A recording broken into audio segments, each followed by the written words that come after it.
الشیطان الرجیم بسم اللہ الرحمن الرحیم قال اللہ تبارک و تعالیٰ فی القرآن المجید فرقان الحمید الا ان اولیاء اللہ لا خوف علیہم ولا هم یحزنون صدق اللہ العلی العظیم ونحن علی ذلک لمن الشاہدین والشاکرین والحمد للہ رب العالمین۔ حضرات، آئیے سب سے پہلے ہم اور آپ مل کے بارگاہ رسالت مآب میں درود و سلام کا نذرانہ پیش کریں اور پڑھیں اللہم صلی علی سیدنا مولانا محمد وعلی آلہ واصحابہ وبارک وسلم صلاۃ و سلام علیک یا رسول اللہ صلی اللہ تعالی علیہ وآلہ وسلم۔ حضرات، آج کے خطاب میں نے جس آیت کریمہ کی تلاوت کی ہے، جس آیت مقدسہ کو عنوان تقریر بنایا ہے، اس میں اللہ تبارک و تعالیٰ اپنے ولیوں کی طاقت و قوت اور مقام و مرتبہ کا ذکر فرمایا ہے۔ اللہ تعالیٰ ارشاد فرماتا ہے الا ان اولیاء اللہ لا خوف علیہم ولا هم یحزنون، کہ بے شک اللہ کے ولیوں کو نہ کوئی خوف ہے نہ کوئی غم، اس لیے کہ جو خدا سے ڈرتا ہے اس کے دل میں کسی اور کا خوف نہیں رہتا ہے، وہ بے خوف ہو جاتا ہے۔ اور آپ نے دیکھا ہوگا یا سنا ہوگا کہ جس کا دل خدا کے خوف سے خالی ہے، خدا کے خوف سے خالی ہوتا ہے، دنیا کی ادنا طاقت سے بھی کانپتا اور لرزتا رہتا ہے، دنیا کی کمتر چیزوں سے بھی خوف کھاتا رہتا ہے۔ معلوم ہوا کہ خوف خدا سب سے بڑی طاقت ہے، خوف خدا عظیم ہتھیار ہے۔ حضرات، اللہ رب العزت نے اپنے بندوں کو نماز، روزہ، زکوٰۃ، حج کا حکم فرمایا۔ نماز کا حکم دیا تو فرمایا کہ اقیموا الصلاۃ، یعنی نماز قائم کرو۔ روزے کا حکم دیا تو فرمایا یا ایھا الذین آمنوا کتب علیکم الصیام، یعنی اے ایمان والوں تم پر روزے فرض کیے گئے۔ زکوٰۃ کا حکم دیا تو فرمایا وآتوا الزکوٰۃ، مال کی زکوٰۃ ادا کرو۔ اسی طریقے سے حج کا حکم دیا تو فرمایا کہ وَلِلَّهِ عَلَى النَّاسِ حِجُّ الْبَيْتِ مَنِ اسْتَطَاعَ إِلَيْهِ سَبِيلًا، اور اللہ کے لیے لوگوں پر اس گھر کا حج کرنا ہے جو اس تک چل سکے۔ مگر غور کرنے کا مقام ہے، فکر کرنے کا مقام ہے، اور سوچنے کی چیز یہ ہے کہ نماز کا ذکر فرمایا تو حرف تنبیہ یعنی وارننگ یا چیتونی نہیں لایا، زکوٰۃ کا حکم دیا تو حرف تنبیہ نہیں لایا، روزے کا حکم دیا تو حرف تنبیہ نہیں لایا، حج کا حکم دیا تو حرف تنبیہ نہیں لایا، مگر جب اولیاء کرام کا تذکرہ فرمایا تو الا حرف تنبیہ اور ان حرف تاکید کا بھی ذکر فرمایا۔ میں سوچنے لگا اور غور کرنے لگا کہ آخر اس میں بات کیا ہے، اس میں کون سا راز پنہا ہے اور اس میں حکمت کیا ہے، تو سمجھ میں آیا کہ اولیاء اللہ کے ذکر میں حرف تنبیہ لانے کی وجہ یہ ہے کہ اللہ عالم الغیب والشہادہ ہے، وہ غیب کا جاننے والا ہے۔ اللہ کو معلوم ہے کہ آخر زمانے میں کچھ لوگ ایسے پیدا ہوں گے، کچھ لوگ ایسے جنم لیں گے جو نماز کا انکار تو نہ کریں گے، زکوٰۃ کا انکار تو نہ کریں گے، حج و زکوٰۃ کا انکار تو نہ کریں گے، نماز تو اتنی پڑھیں گے کہ اپنی پیشانی کو کالا کر لیں گے، روزے پر روزہ رکھیں گے، مال کی زکوٰۃ بھی خوب نکالیں گے، حج پر حج کریں گے، ان سب عبادتوں کی عظمت و اہمیت کا انکار تو نہ کریں گے، لیکن جب میرے محبوب بندوں کا ذکر آ جائے گا، اولیاء کرام کا تذکرہ آئے گا تو ان کے فضائل و کمالات کا انکار کریں گے، ان کی طاقت و قوت کا انکار کریں گے، ان کے کشف و کرامات کا انکار کریں گے۔ اس لیے اللہ نے جب اپنے ولیوں کا ذکر فرمایا، اپنے پیاروں کا ذکر فرمایا، اپنے محبوبوں کا ذکر فرمایا تو فرمایا الا ان اولیاء اللہ لا خوف علیہم ولا هم یحزنون، خبردار، ہوشیار کہ بے شک اللہ کے ولیوں کو نہ کوئی خوف ہے نہ کوئی غم۔ اب اس آیت میں اس آیت میں غور کیجیے کہ اللہ تعالیٰ نے لفظ اولیاء اللہ سے پہلے حرف تنبیہ کا ذکر فرمایا، حرف تنبیہ لایا اور ارشاد فرمایا اللہ،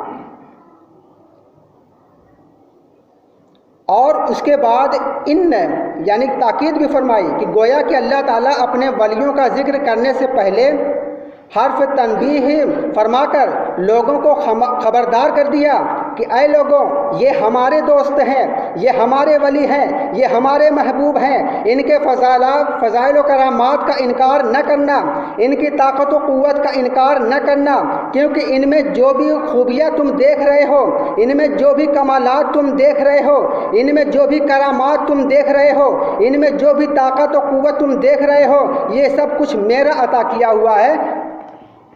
حضرات، میں آپ سے یہ ایک بات پوچھنا چاہتا ہوں کہ لوگوں کو کس مقام پر خبردار کیا جاتا ہے؟ لوگوں کو متنبہ کب کیا جاتا ہے؟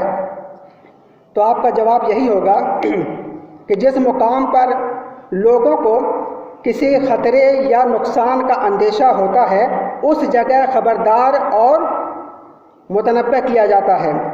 چنانچہ اس کی ایک مثال میں آپ کو دیتا چلوں تاکہ یہ بات آپ کے ذہن و فکر میں اچھی طرح سمجھ میں آ جائے، اور کوئی بھی بد عقیدہ اور دشمن اولیاء آپ کے عقیدہ و ایمان کو متزلزل نہ کر سکے، اور آپ کے دلوں سے اولیاء کرام کی عظمت و وقار کو گھٹا نہ سکے۔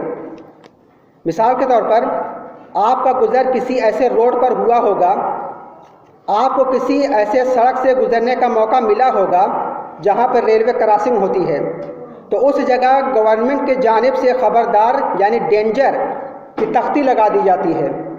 اب آپ گجیا میں جائیں گے، جہاں بھی ریلوے کراسنگ ہوگا وہاں پر ڈینجر کی تختی لگا دی جاتی ہے تاکہ کوئی آدمی حادثے کا شکار نہ ہو، کوئی زخمی اور ہلاک نہ ہو۔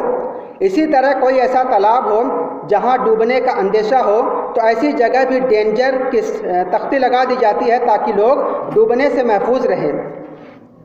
اسی طرح آپ نے دیکھا ہوگا کہ جہاں پہ ٹرانسفارمر لگا رہتا ہے اس کے پاس ایک تختی لگی رہتی ہے کہ جس پر ڈینجر لکھا رہتا ہے۔ آخر گورنمنٹ کی جانب سے یہ تختی کیوں لگائی جاتی ہے؟ یہ بورڈ کیوں لگایا جاتا ہے؟ ظاہر ہے کہ یہ اس لیے لگایا جاتا ہے کہ یہاں وائر ہے یعنی تار ہے جس میں پاور ہاؤس کا کرنٹ رواں دواں ہے، اور گھر میں بھی اسی طریقے سے لوہے کا تار رہتا ہے جس پہ لوگ کپڑے وغیرہ سوکھنے کے لیے ڈالتے ہیں۔ تو کہیں ایسا نہ ہو کہ لوگوں کا یہاں سے گزر ہو اور اس وائر کو اپنے گھر کے معمولی وائر کی طرح سمجھ لیں، اور جس طرح آدمی گھر کے وائر کو پکڑتا ہے یہاں بھی پکڑ لے اور انہیں کرنٹ لگ جائے، بجلی کا جھٹکا لگ جائے، اپنی جان سے ہاتھ دھو بیٹھے۔ تو معلوم ہوا اس مثال سے کہ جہاں جہاں جان کے خطرے کا اندیشہ ہوتا ہے وہاں وہاں گورنمنٹ خطرے کا بورڈ لگا دیتی ہے ڈینجر۔ تو مجھے کہہ لینے دیجئے کہ جہاں جہاں جان کا خطرہ تھا وہاں وہاں گورنمنٹ نے خبردار کیا ڈینجر کا بورڈ لگا کر، اور جہاں ایمان کا خطرہ تھا رب کائنات الا ان اولیاء اللہ لا خوف علیہم ولا هم یحزنون کا بورڈ لگا دیا کہ خبردار، میرے ولیوں کو نہ کوئی غم ہوگا نہ کوئی خوف ہوگا۔ اب یہاں پر میں ولیوں کی طاقت اور جو مادی طاقت ہوتی ہے اور جو روحانی طاقت ہوتی ہے اس کا بیان کرنا چاہتا ہوں کہ آج سے کچھ سال پہلے روس میں ایک حادثہ ہوا تھا کہ جس کی خبر لگ بھگ پیپر میں بھی آئی تھی، ٹی وی پر بھی نیوز آیا تھا۔ اس لیے میں مناسب سمجھتا ہوں کہ اس مادی طاقت کا بھی ذکر کر دیا جائے اور روحانی طاقت کا بھی ذکر کر دیا جائے تاکہ مادی طاقت کا بھی اندازہ ہو جائے اور روحانی طاقت کا بھی اندازہ ہو جائے کہ مادی طاقت کیا ہے اور روحانی طاقت کیا ہے۔ سماعت فرمائیں۔ سمندری جہاز دو طرح کا ہوتا ہے۔ ایک جہاز وہ ہوتا ہے جو سمندر میں پانی کے اوپر چلتا ہے، اور دوسرا جہاز وہ ہوتا ہے جو پانی کے اندر چلتا ہے۔ پانی کے اندر چلنے والا، اور میں جو آج بات کر رہا ہوں وہ پانی کے اندر چلنے والی جہاز کی بات کر رہا ہوں کہ اس جہاز میں مکمل طور پر شیشہ فٹ کر دیا جاتا ہے تاکہ پانی کا ایک قطرہ بھی جہاز کے اندر نہ آ سکے۔ آکسیجن کا بھی انتظام رہتا ہے، تاکہ جہاز میں رہنے والوں کو جان کا اندیشہ نہ ہو، سانس لینے اور چھوڑنے میں کوئی تکلیف نہ ہو۔ ایسے جہاز کو ہم لوگ پنڈبی بھی کہتے ہیں۔ روس کے چند سائنسداں ایک ٹولی ایک جہاز میں رہ کر سمندر کے اندر کا جائزہ لے رہی تھی کہ سمندر کے اندر موتی جواہرات کیا ہیں، اس کا مشاہدہ کر رہی تھی۔ ان سائنسدانوں کا پورا کام ریموٹ کے ذریعے سے ہو رہا تھا۔ جہاز کو اب اتفاق دیکھیے کہ وہ لوگ سائنسداں اپنا کام کر رہے تھے اور اتفاق سے جہاز سمندری پہاڑ سے ٹکرا جاتا ہے۔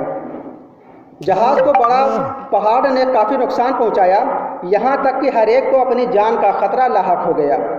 ان لوگوں نے ریموٹ کے ذریعے حکومت روس کو اطلاع دی کہ ہمارا جہاز پہاڑ سے ٹکرا گیا ہے، ہم لوگوں کو جانے خطرے میں ہے، ہم لوگ زندگی موت سے لڑ رہے ہیں، اس لیے بلا تاخیر ہم لوگوں کو بچانے کی کوشش کی جائے۔ حکومت روس نے ان لوگوں کے بچانے کی کارروائی شروع کر دی، پوری طاقت لگا دی، مگر بچانے میں ناکام ہو گئے اور دیری کی وجہ سے ان لوگوں سے رابطہ ختم ہو گیا۔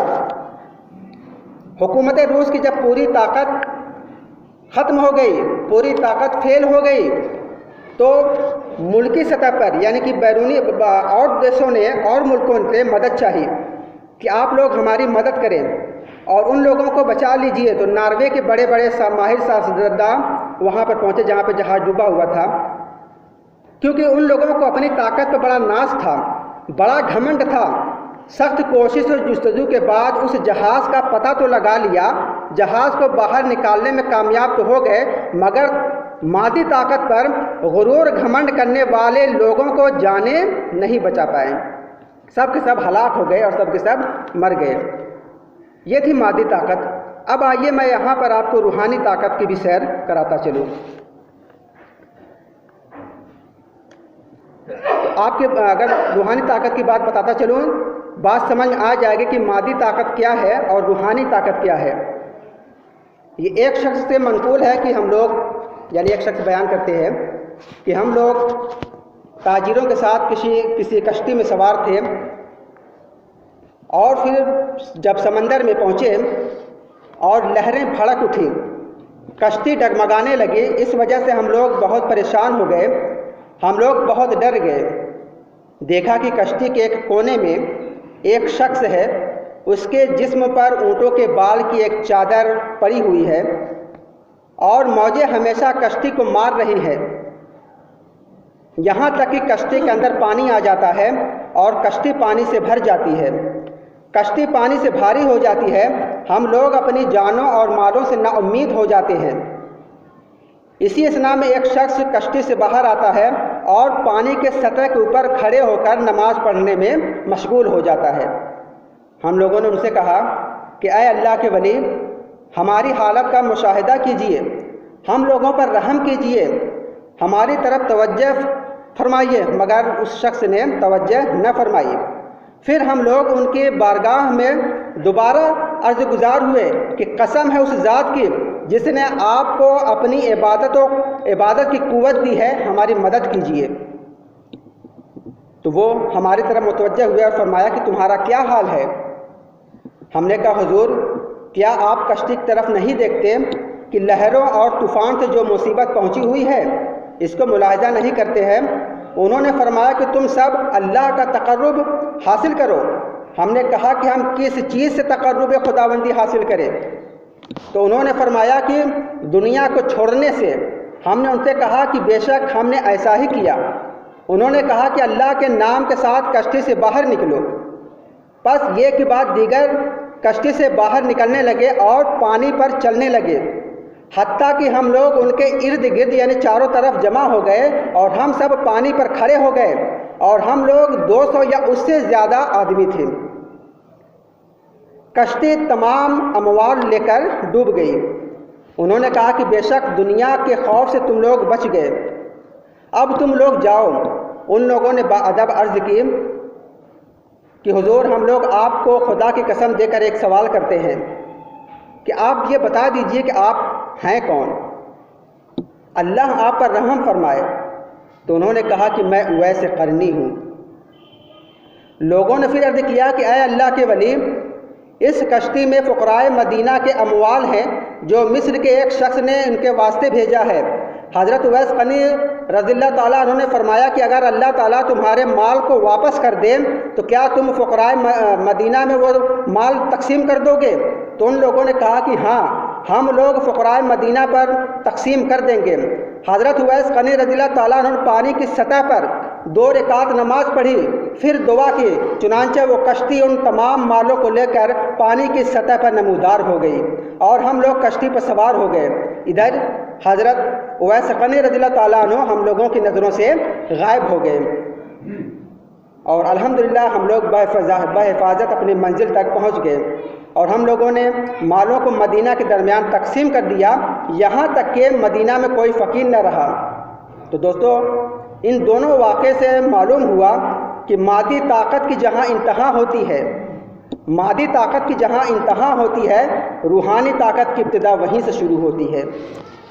روس الگ کہتا ہے کہ میں سپر پاور ہوں، جاپان الگ کہتا ہے کہ میں سپر پاور ہوں، امریکہ الگ کہتا ہے کہ میں سپر پاور ہوں، دنیا کا ہر ملک اپنے آپ کو سپر پاور کہہ رہا ہے۔